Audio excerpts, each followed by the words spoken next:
Good day and welcome to the Sport Rep Show. I'm your host, Jesse Jackson Kauraitha. Now for your latest on the hit list.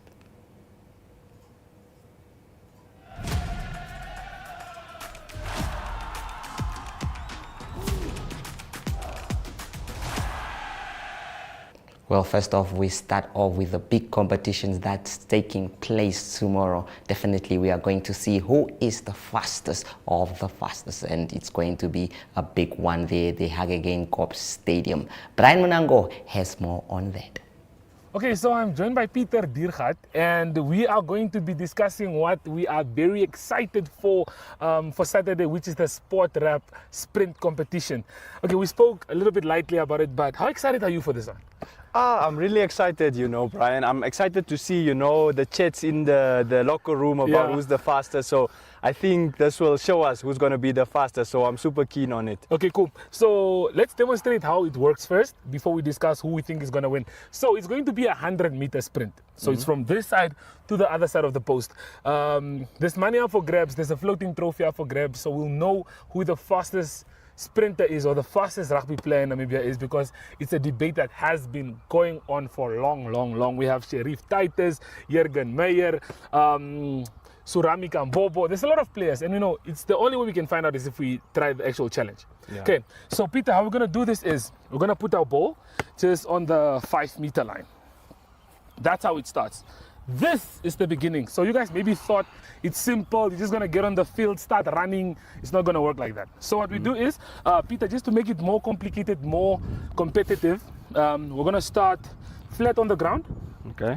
And then by the go of a whistle, we're going to get up, we're going to run, pick up the ball, make it all the way to the other side, and then you need to score a try. That's how you win. You need to come first, but not only come first and score a try. You shouldn't lose the ball. So with all of that in consideration, who are your favorites and how do you think it's going to go? Brian, with this unpredictability, it makes it really interesting. Yeah. But for me, my money is still on Jürgen, Jürgen and Nandi. But okay, but you can't throw away Sheriff. I think if there was maybe like 50-60 meters, I was backing Sheriff, and you also have Manfred from Rehoboth. He's also super quick. He showed me something in the semi, so it's gonna be something. Ashton from the reserve team. Yeah, Ashton as well. Kudus. I So think if if you, let's say you miss the ball, then you lose. Yes. So the attention to detail and the speed, you have to concentrate and have to run fast. So let's see. Okay. I think So you are in action on Saturday. Yeah. You're playing the game. We'll talk more about that. So okay, for now, I think I'm gonna need Andrew to just give us a go, because me and Peter are gonna run now. Disclaimer for the viewers. I have long pants on. Peter, I'm always very unfortunate, but I have long pants on and my hamstring has been, it's now, I think 3-4 weken waar die krap so is lost. So we'll do that. We'll get flat on the floor. Okay. So by the go of the whistle, or the go of the person who says we get up, we run, we get the ball, whoever makes it to the other line. Okay. First wins it. Dit was te vinnig. Okay. Count us down first. Okay. 3, 2, 1.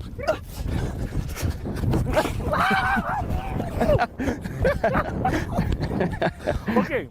One thing I can say is, having to pick up the ball in fast speed is not going to be easy. Yeah. No, it's not going to be easy. Like you guys just saw now, I just fell down. But if you guys think you guys have the skill to pick up this ball, make it to the other side, and you believe you are faster than me, faster than Peter, you are the fastest rugby player, you have a chance to win yourself some money and a floating trophy that determines or that claims you as the fastest player, the fastest rugby player in Namibia. So Saturday, Ongo 7's rugby tournament, it's on the whole day. Please pitch up. Please be here so that we can all witness and see who the fastest rugby player is in Namibia. Interesting stuff there from Brian Munango. Definitely, we can't wait to see what's going to happen. The Sport Rep will be live, NTV definitely covering all the events that are taking place tomorrow there at the Ongo 7th. Going to be a big one. Speaking of big stuff, we have, that is Marcellus Witbeen, one of the best ever goalkeepers to come out of the land of Tsumeb. That is Marcellus Witbeen. And after that, it will be the pipeline, definitely, with the talk of the town, the fight between Harry Simon and Ninja. From me, Jesse Jackson Kauraitha, it has been a privilege.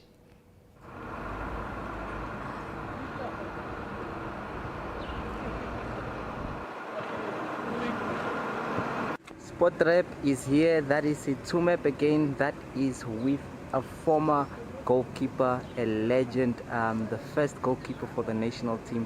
That was in the 90s. He went on to play, that is for Chief Santos, and as well as Black Africa, that is in the Premier League. Mr. Witbeen, that is Marcellus Witbeen. Welcome to Sport Rep. Can you just tell us about your football career, how you started it all? I started to play in around 1986. That's the day I officially started playing for Chief Santos. Around the age of 17 years. I was since I started. I start in the second team of Chief Santos. Mainly playing the TCL League, which was only for the local teams. And then I proceed to become the first choice goalkeeper. That is of That is from 1987 up to 1989, where I joined Black Africa, and it was just a short term with Black Africa, and then I returned back to Chief Santos, and most of my playing time I was with Chief Santos. We won a lot of trophies with Chief Santos. And you won a lot of trophies with Chief Santos. Yeah, we won the NFA Cup 4 times in a row. We were only unlucky to lose out on Live Fighters on the semi-finals. When we lost to Live Fighters on penalties at the Nomtub Stadium. Okay. That was when we were trying to play the final for the 5th time, but we could not succeed. We lost out on the semi-finals. Where there were also other cups that we won with Chief Santos, like the Metropolitan, the Castle Classic, the John Player Special. And most of the times in the league, we will end up in the first 5. We won the Namibian League, the Premier League, 2-3 times. That time you were goalkeeper. Yeah, in all these matches, I was the main goalkeeper. I was the first choice goalkeeper. I was selected the first national goalkeeper in 1990 when we got the independence for the Brave Warriors. And so I wanted to know, all these years as a goalkeeper, who did you fear the most coming up against? Who was one of those guys you didn't want to play up against? I cannot really tell because the most feared striker was my own brother. It was Geros, and as we were in the same team, I could not see someone dangerous than him. So he had more power. He was the feared guy. I know a lot of goalkeepers in their history always talk about Geros. But as a teammate, opposing goalkeeper, who is one of the opposing goalkeepers of your time that you say was at your level as well, and someone you also admired? Yeah, I know about the goalkeeper. The goalkeeper, I still remember him, is the one I admire was Grusi Gosep. He was that time playing for Sorrento Bucks. Sorrento Bucks. Yeah. Yeah, that's the goalkeeper I greatly admired. So during this time, you admired Krusi Gossip. So what is one of the most memorable game you played in your career? The one game that stands out for you that day, that day you were at the top of your game, and against which team was it? The most memorable game that I played was not against a club, against a local club. It was against Lesotho in 1990, just soon after we got the independence. Yeah, in Maseru. Yeah. So it was with the national team. Yeah. And that day you were so that about that time you were how old? Maybe during that time you were a young keeper. Yeah, I was young. I still cannot remember the exact age. The exact age. Yeah, no, Yeah, I know. but I remember the year was just soon after independence. It was the first Brave Warriors squad moving to Lesotho, and we were having 2 friendlies against the Lesotho team. The first game we lost 1-0. That's the game I remember. And then the second match we played, we drew 2-2. Yeah, Joseph Martins was the man who scored the first goal, and then Geros. So during your days, if you look at the difference now between the current Brave Warriors that we have and back in the days, what could be one of the differences that you see or that you have observed between these teams? Between the team of your era and the team of now? Yeah, what I can say is at that time when we were playing and looking at the Brave Warriors, they would play as a team, as a unit. But these days, I don't think they come up with the same strategy because the games that I watched, everyone is playing on his own. And there needs to be that unity, you say. So here in the beautiful town of Tsumeb, is there anyone perhaps that you have transferred your skills to, that you have trained to become a goalkeeper like the goalkeeper you was? I will quickly. Yeah, I know about the goalkeeper who I must say is in my footsteps. It's simply Arnold Subeb. Arnold Subeb. I want him to go far as I hear that he become the goalkeeper coach for the Brave Warriors. Yeah. So here in Tsumeb, which local team do you support? No other team than Chief Santos. No other team than Chief Santos. Yes. Yes, I know Chief Santos means a lot to the people of Tsumeb. And what are some of the other competitive teams in this area that you think were always giving Chief Santos a problem? About the time that we were playing, there was no other team that we could fear because we were the champions. You were the kings of the cups. We were the champions. Do you still have some of those medals at home? Yeah, I still have them.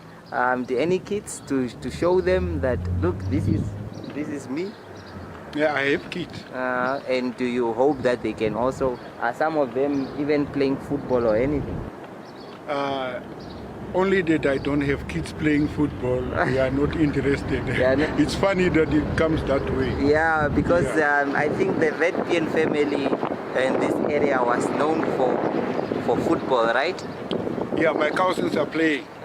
And a guy like, I don't know, are you related to Sydney? Is he a family member? Uriko? Or is it just the surname? No. If the surname is Urikop, then it's a family member. Okay, any local boy from Tsumeb that has impressed you, that is playing at the top level, which player would you say, except Arnold Tsumeb, any other player that you say from Tsumeb you admire that player? Is there any other player? Nothing? No. These days the kids they don't come up. Uh-huh. They don't come up to play the way the players were playing that time. Uh-huh. And I still don't remember. You still don't remember, you can't recall any that No. that has impressed you in any way. No, not in this time. Okay. Before we close off, I know like it's a very sport is a very important thing. What any word you would give to the young players out there? The only thing that I will come up with is the way the street football started. The only problem I see these days is they are playing the mini goals. That means they are not having any goalkeepers in between the poles. Yeah, and in the long run, it will come out that we will not have goalkeepers because it's difficult when you have the mini balls to shoot from far. Even we will not even have sub-shooters. Yes. Yeah, as I have observed. I will advise them always to have a goalkeeper between the post. Yeah. Thank you so much.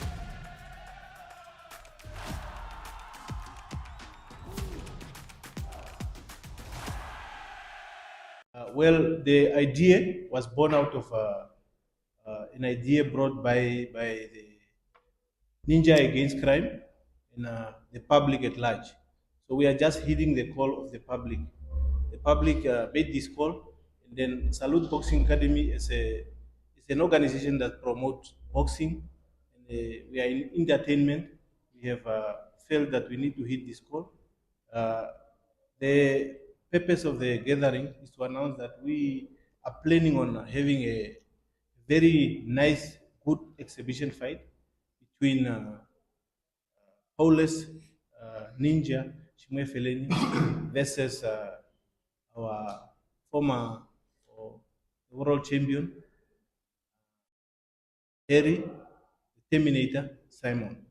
So this program was born out of a lot of ideas that came together.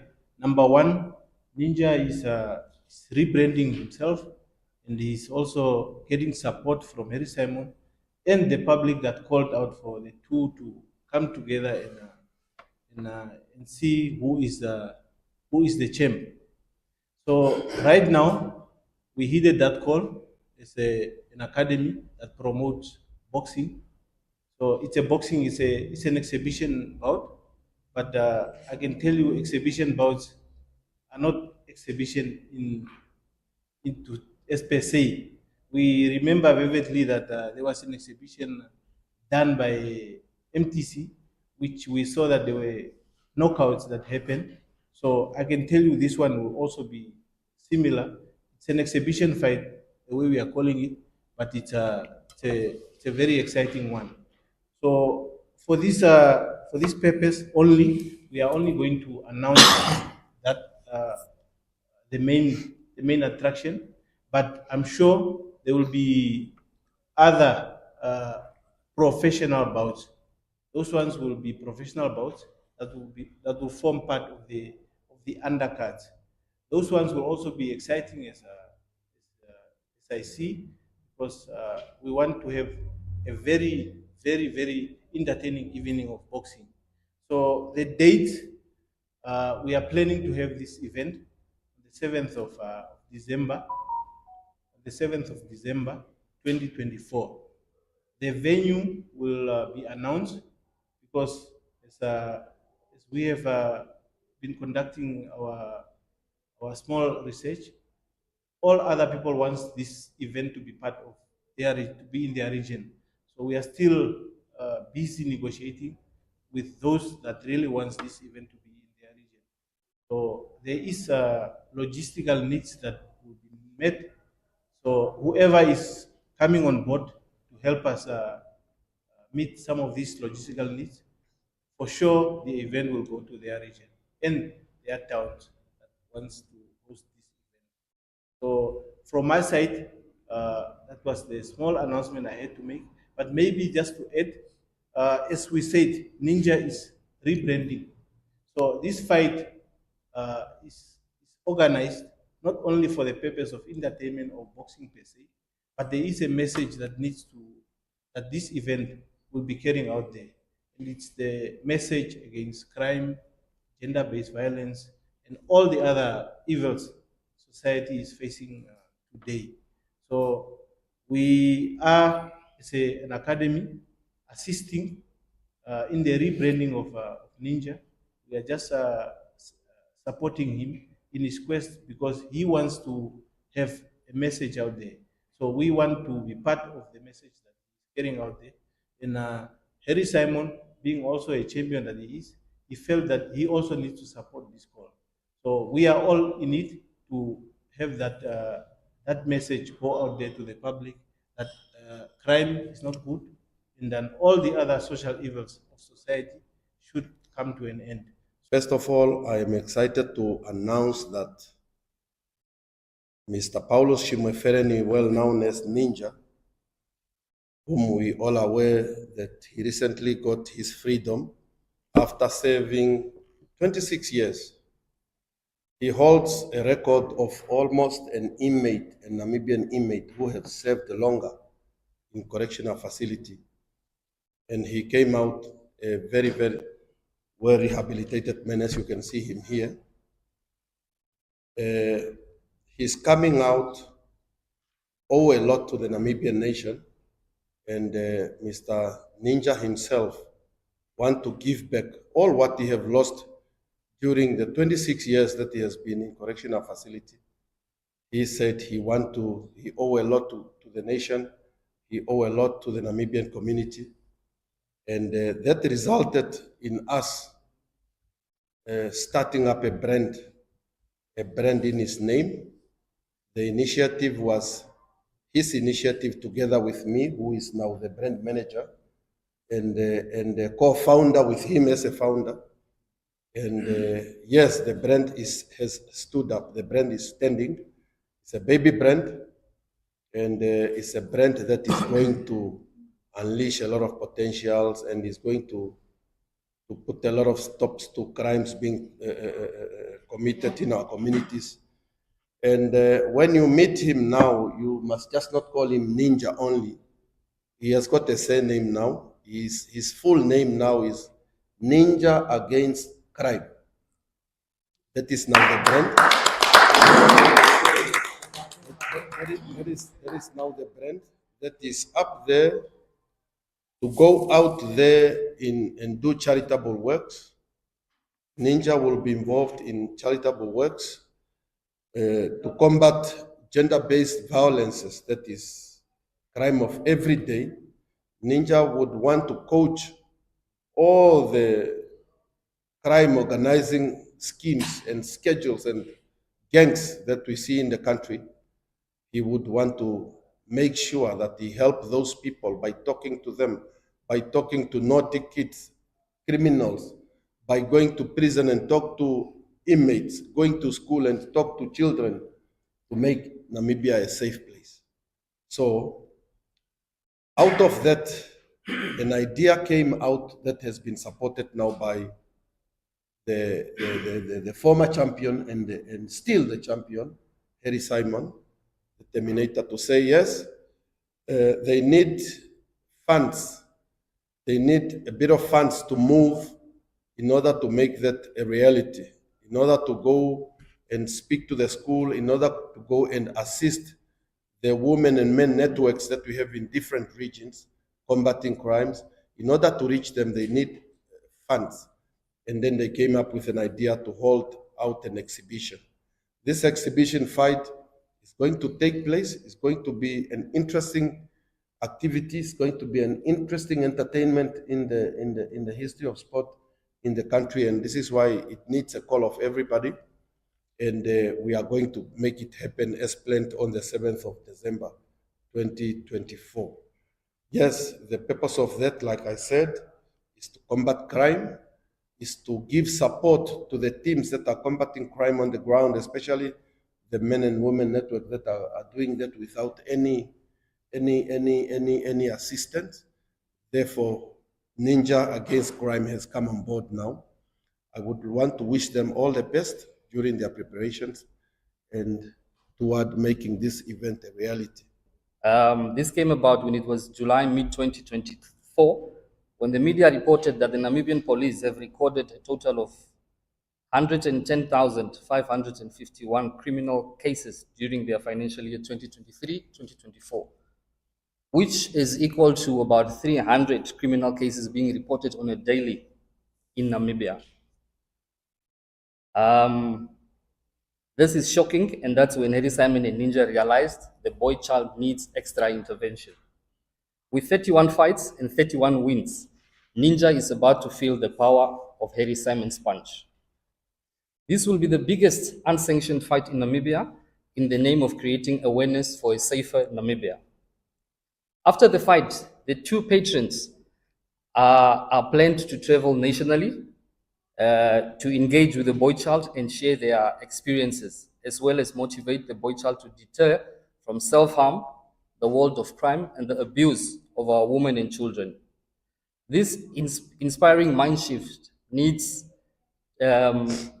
needed to minimize crime requires individuals, parents, SMEs, businesses, businessmen and businesswomen of Namibia to hold hands to make it a success.